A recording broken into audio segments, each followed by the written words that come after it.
Jadi saya ringkaskan. Yang pertama adalah kita ada aktiviti pertanian.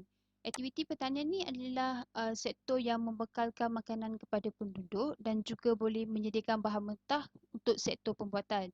Dalam pertanian ni kita ada dua jenis, iaitu yang pertama adalah tanaman padi. Kita tahulah tanaman padi ni terbagi pada dua jenis, iaitu padi sawah dan juga padi huma ataupun padi bukit lah kita panggil. Dan biasanya tanaman padi ini kita dapat tengok di kawasan dataran Kedah Perlis, Tanjung Karang, Selangor, dataran Kerian dan juga beberapa tempat di Sabah dan Sarawak, contohnya di Kota Belud dan juga Sibu. Untuk yang kedua adalah jenis tanaman kontang. Untuk tanaman kontang ni adalah tanaman yang diusahakan untuk tujuan komersial ataupun untuk tujuan dipasarkan, sama ada di pasaran tempatan ataupun antarabangsa.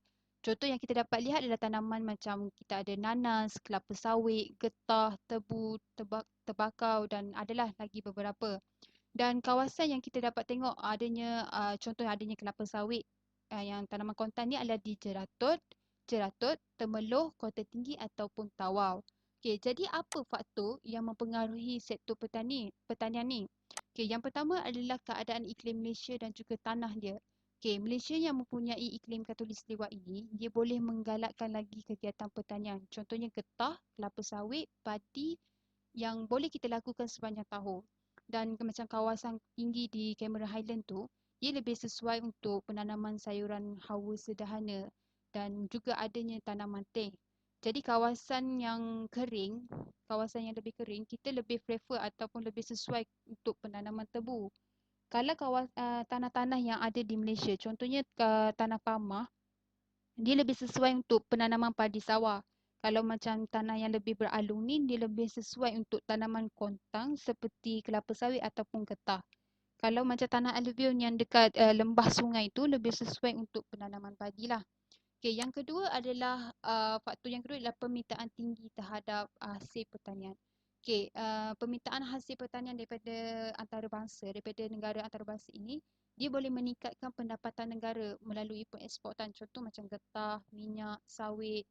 Jadi bila adanya permintaan yang tinggi ini, dia menggalakkan lagi berlakunya sektor pertanian ni lah. Sebab negara-negara ni akan minta getah contohnya untuk dijadikan sebagai tayar ataupun sarung tangan. Okey, jadi yang ketiga adalah dasar kerajaan. Okey, bila adanya sokongan daripada kerajaan ni, petani ni akan lebih terdorong untuk menjalankan kegiatan pertanian lah. Bila adanya subsidi, ada bantuan kewangan dan teknikal ni dapat membantu petani ni untuk membuka kawasan pertanian yang baru. Okey, contoh macam Mardi, dia boleh bagi bantuan semua ni. Okey, jadi selain tu bila adanya sistem perairan yang cekap, dia boleh menjadikan padi yang kita tanam tu, padi yang petani ni tanam, dia akan lebih produktif sebab petani ni dia tidak hanya boleh bergantung sepenuhnya dengan air hujan. Jadi bila adanya sistem perairan yang cekap, dia boleh menghasilkan padi tu dengan lebih banyak dan lebih berkualiti. Dan yang keempat adalah teknologi. Bila teknologi sekarang lebih maju, dia lebih memudahkan dan mempercepatkan proses pertanian lah. Contoh bila kita adanya penggunaan cetera seperti membajak dan cetera menuai, kita macam tak perlu berfokus pada tenaga-tenaga buruh. Maksudnya macam kita lagi cepat untuk menjalankan proses penghasilan padi tu. Okay, itu adalah untuk faktor. Yang seterusnya kita pergi kepada kepentingan sektor pertanian. Yang pertama adalah sumber makanan asas. Okay, contoh kita tahulah tanaman padi ni adalah makanan ruci kepada penduduk. Yang kedua ialah peluang pekerjaan. Bila adanya sektor pertanian ini, penduduk di kawasan luar bandar, dia dapat bekerja dengan adanya kemahiran dan kepakaran yang dia ada itulah. Yang ketiga adalah pendapatan negara. Bila adanya permintaan daripada negara luar, adanya permintaan daripada pasaran tempatan, jadi petani-petani ini akan lebih berusaha untuk menghasilkan sesuatu pertanian itu untuk ditawarkan kepada penduduk. Okay, jadi yang keempat adalah pengangkutan dan perhubungan. Apabila sektor pertanian ini semakin berkembang, sebenarnya dia akan menyebabkan jaringan pengangkutan dan perhubungan juga akan dilakukanlah untuk memudahkan hasil pertanian itu untuk diangkut dan dipasarkan kepada penduduk. Okey, jadi itu untuklah kepentingan pertanian. Seterusnya, bila kita ada walaupun dia memberi sumbangan ataupun kepentingan kepada negara, tapi masih juga memberi kesan kepada negara. Okey, jadi apa kesan pertanian? Yang pertama adalah berlakunya penggunaan tanah dan hakisan tanah. Di mana apabila kawasan pertanian ini dibuka, hutang ni dia akan ditebang secara besaran untuk kita tanam seperti kelapa sawit dan juga getah. Dan kawasan-kawasan tanah tinggi seperti Cameron Highland tu dia akan diratakan untuk memudahkan penanaman teh ataupun sayuran hawa dingin ni untuk ditanam. Bila kemusnahan hutan itu berlaku, ia akan menyebabkan akar tu dia tidak dapat mencekam tanah daripada gelongsor. Dan inilah yang akan menyebabkan berlakunya hakisan tanah. Okay, yang kedua adalah kesuburan tanah semakin berkurang. Okay, di mana apabila petani dia banyak sangat menggunakan baja kimia ataupun racun serangga, dia boleh menyebabkan tanah itu tidak subur sebab asid yang digunakan tu akan menghilangkan mineral yang ada dalam tanah. Dalam kelamaan bila hujan turun mengalir ke dalam tanah, racun serangga tadi pun akan dibawa masuk ke dalam sungai dan ini juga akan menyebabkan berlakunya pencemaran sungai. Jadi bila kita ada kesan, kita juga ada langkah. Okey, jadi langkah yang pertama adalah kerjasama kerajaan dengan agensi NGO di mana pihak Jabatan Alam Sekitar ini dia boleh bekerjasama dengan pihak NGO yang terlibatlah untuk tingkatkan lagi pelaksanaan undang-undang supaya kesan sektor pertanian ini dapat dikurangkan. Dan yang kedua adalah tanaman tutup bumi. Bila kawasan tanah yang digondol tu, kita boleh tanam balik dengan tanaman tutup bumi seperti rupuk dan pokok untuk kita kurangkan risiko hakisan tanah tu daripada terus berlaku. Dan yang ketiga adalah pembinaan teres. Di mana dekat kawasan cerun-cerun bukit ni, pembinaan teres ni perlu dilakukanlah untuk mengelakkan hakisan tanah terjadi sebab ia akan menghalang tanah tu daripada terus menggelosor. Dan yang keempat adalah menggalakkan petani menggunakan baja dan racun serangga organik. Kerajaan ni boleh memberi subsidi ataupun menggalakkan lagi petani ni untuk guna baja dan racun serangga organik inilah supaya ia dapat mengurangkan kepada macam ketidaksuburan tanah berlaku. Okey, itu adalah untuk pertanian. Seterusnya kita pergi kepada peternakan. Okey, untuk peternakan ini, okey, kita tahulah peternakan, maaf, kita tahulah peternakan ni dia melibatkan ternakan haiwan lah seperti itik, ayam, kebau, kambing dan untuk dikomersialkan. Okey, jadi apa faktor yang menggalakkan berlakunya sektor peternakan ni? Okey, yang macam tadilah. Kalau secara fizikal, sebabkan Malaysia ni mempunyai iklim yang panas dan lembap sepanjang tahun, dia boleh menyebabkan ternakan yang kita pelihara tu boleh dilakukan dengan kos yang lebih rendah. Sebab uh, tak adalah kita macam kekeringan kemarau ke, kurang air ke. Jadi sangat okey untuk kita bela ataupun ternak haiwan-haiwan ini. Yang kedua adalah secara ekonomi, di mana haiwan yang ada di Malaysia ni, dia kebanyakannya mendapat permintaan tinggi lah daripada dalam dan juga luar negara. Jadi ia akan menggalakkan lagi lah ternakan haiwan untuk dilakukan. Yang ketiga adalah dasar kerajaan. Okey, bila kerajaan dia memberi khidmat nasihat kepada peternak bagaimana sistem peternakan yang baik dan kaedah penjagaan kesihatan haiwan ni dilakukan, jadi lebih menggalakkan peternak untuk melakukan ternakan haiwan lah. Yang keempat adalah teknologi. Bila penggunaan sistem peternakan secara feedlot ni, biasanya lah feedlot, FIDLOT ni, dia akan mengurung haiwan ternakan tu dalam satu tempat dan akan memberikan makanan yang bermutu serta air yang secukupnya untuk digemukkan haiwan ternakan tu dalam masa yang singkat. Jadi dia dapat menghasilkan haiwan-haiwan ternakan yang lebih berkualiti. Okey, jadi apa kepentingan sektor peternakan ni? Yang pertama adalah sumber protein. Okey, kita tahulah daging hasil ternakan ni kita boleh jadikan sebagai sumber protein kepada penduduk Malaysia. Ada yang makan daging semua, okey, untuk kesihatan, ada untuk macam menghasilkan banyaklah sumber protein macam daging, semua tu diproses jadi makanan yang lain. Dan yang kedua adalah peluang pekerjaan. Bila peternakan ni, dia juga boleh menyediakan peluang pekerjaan pada penduduk lah, terutama di kawasan luar bandar yang lebih banyak usahakan ternakan haiwan ni. Contoh macam kita, macam saya ada tengok, contoh macam dekat Tuaran Sabah, dia buat ternakan tiram. Sebab macam tiram tu dia boleh memberi dia merupakan sektor yang memberi sumbangan kepada ekonomi masyarakat di sana. Okey. Yang ketiga adalah pendapatan negara. Okey, macam biasalah sebab kita ada permintaan daripada negara luar, dia boleh juga menyumbang kepada pendapatan negara. Okey, jadi apa kesan dia? Okey, kita tahulah. Yang pertama, pencemaran bau. Bila adanya peternakan haiwan yang dilakukan secara besaran ini, masalah pencemaran bau pun akan datang sekali. Bila najis ternakan tadi tu akan mengeluarkan bau yang busuk. Sebab bila tidak diurus dengan baik, longgokan najis tu akan menyebabkan bau yang busuk lah. Dan akan menyebabkan serangga seperti lalat membiak dan membawa kuman tu boleh menyebabkan berlakunya macam kesihatan manusia juga akan terjejas. Okey, yang kedua adalah pencemaran air. Bila pembuangan sisa najis ni dibuang ke dalam sungai, sebab peternakan yang dilakukan secara besar-besaran ini akan merumitlah, bagi dia rumit untuk dibersihkan. Jadi dengan kajian yang lebih senang, dia akan buang ke dalam sungai tanpa difikir apakah kesan kepada sungai tersebut. Okey, yang seterusnya adalah langkah. Okey, maaf ya. Okey, untuk langkah yang pertama ialah kita boleh galakkanlah yang najis dan sisa haiwan tu sepatutnya kita bersihkan, peternak tu bersihkan kawasan dia tu supaya dapat mengelakkan berlakunya pembiakan kuman, bakteria, lalat dan juga bau busuk. Dan yang kedua adalah bila peternak dia ingin menternak haiwan yang baru, sepatutnya basal ataupun kandang haiwan tu dia perlu disembur dengan racun pengawal kuman supaya dapat mengelakkan kuman yang ada tu daripada terus merebak ataupun membiak. Dan yang ketiga adalah peternak itu boleh membina lantai konkrit. Contoh bila ada lantai konkrit, lagi senanglah untuk kita buat kerja pembersihan najis tu. Dan yang keempat, sepatutnya kerajaan dia perlu menggalakkan lagi lah yang najis ternakan tu untuk dijadikan sebagai baja atau baja asli ataupun baja organik. Jadi itu adalah untuk langkah sektor peternakan. Yang seterusnya adalah aktiviti perikanan. Okey, bila kita sebut pasal sektor perikanan ni, kita tahulah yang ianya ni adalah melibatkan haiwan yang hidup dalam ekosistem laut lah. Dan dalam sektor perikanan ni, kita dapat kategorikan dia kepada 4.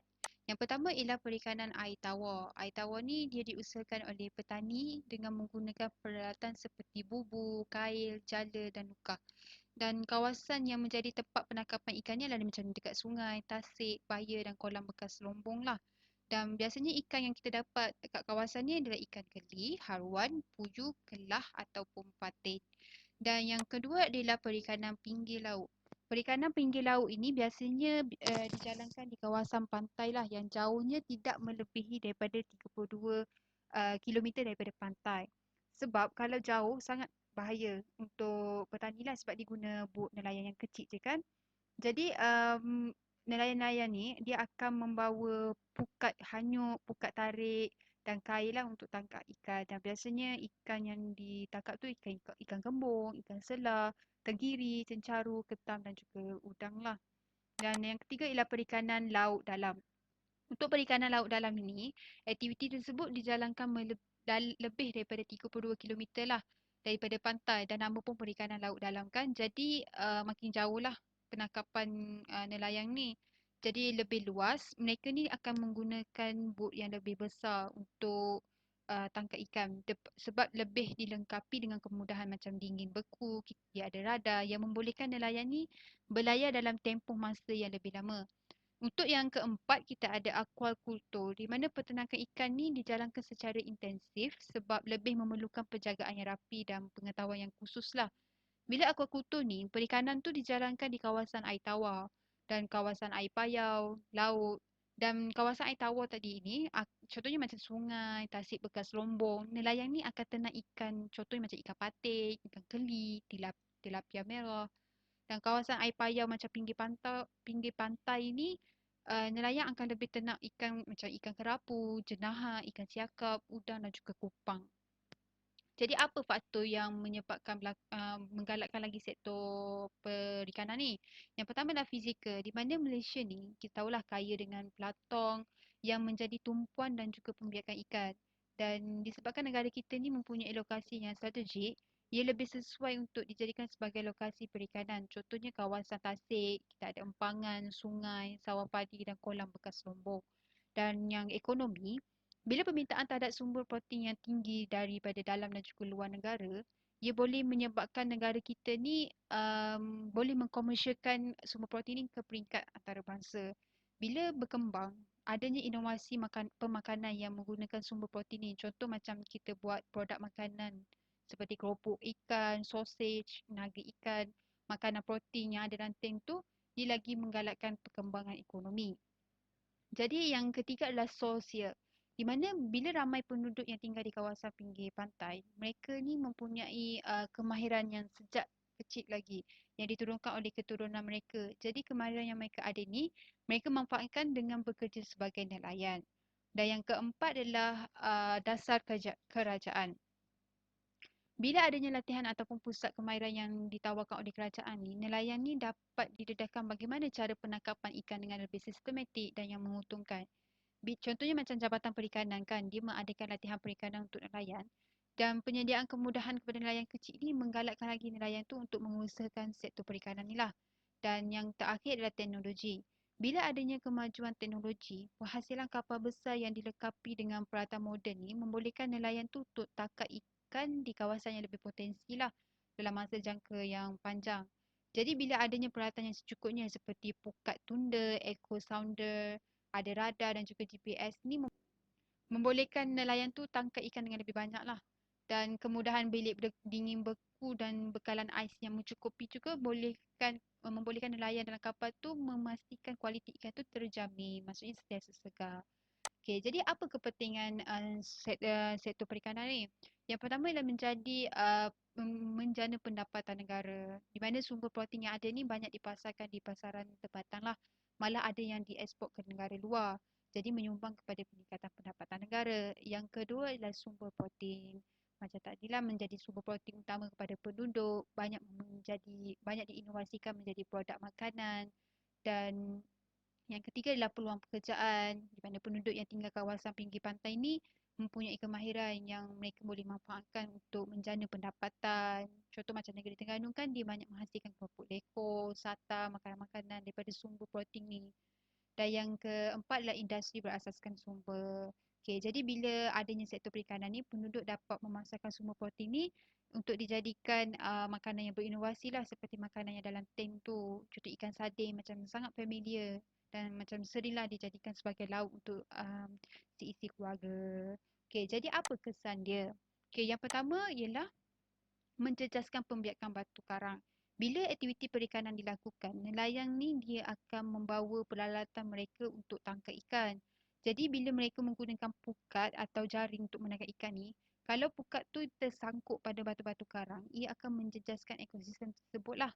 Dan malah bila pukat yang digunakan juga bukan hanya sekadar ikan besar saja yang akan ditangkap, malah ikan-ikan yang kecil juga akan terperangkap sekali dalam pukat tu yang akan menyebabkan pembiakan ikan tu terjejas. Dan yang kedua adalah tumpahan minyak. Bila nelayan yang menggunakan bot atau kapal dalam melakukan aktiviti perikanan ni, kerja-kerja penyelenggaraan tu tidak akan dijalankan dengan baik dan tidak sempurna menyebabkan berlakunya tumpahan atau kebocoran tangki minyak dalam laut.